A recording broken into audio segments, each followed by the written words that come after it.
Саламатсыздар, урматтуу мекендештер. Кыргыз диаспора кеңешинде жаңылыктар бөлүмү, мен Талайкүл Токтопекова.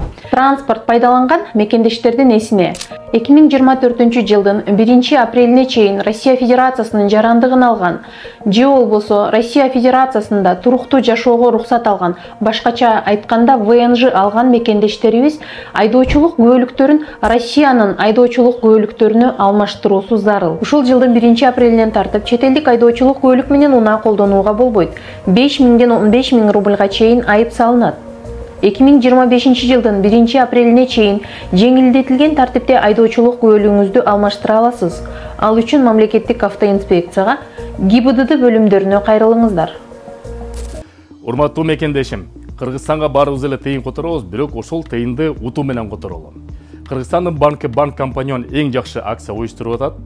3 айда bir жолу тыйын которгондун арасынан 6 кишиге 50.000 рубльдан белекке тыйын берип атат. Андан тышкары 2025 жылдын август айына чейин ким көбүрөөк тыйын которсо, bir кишиге bir бөлмөлүү батирди утуучу катары белекке берип атат. Балким ошол батирдин эси сиз болуп каласыздар.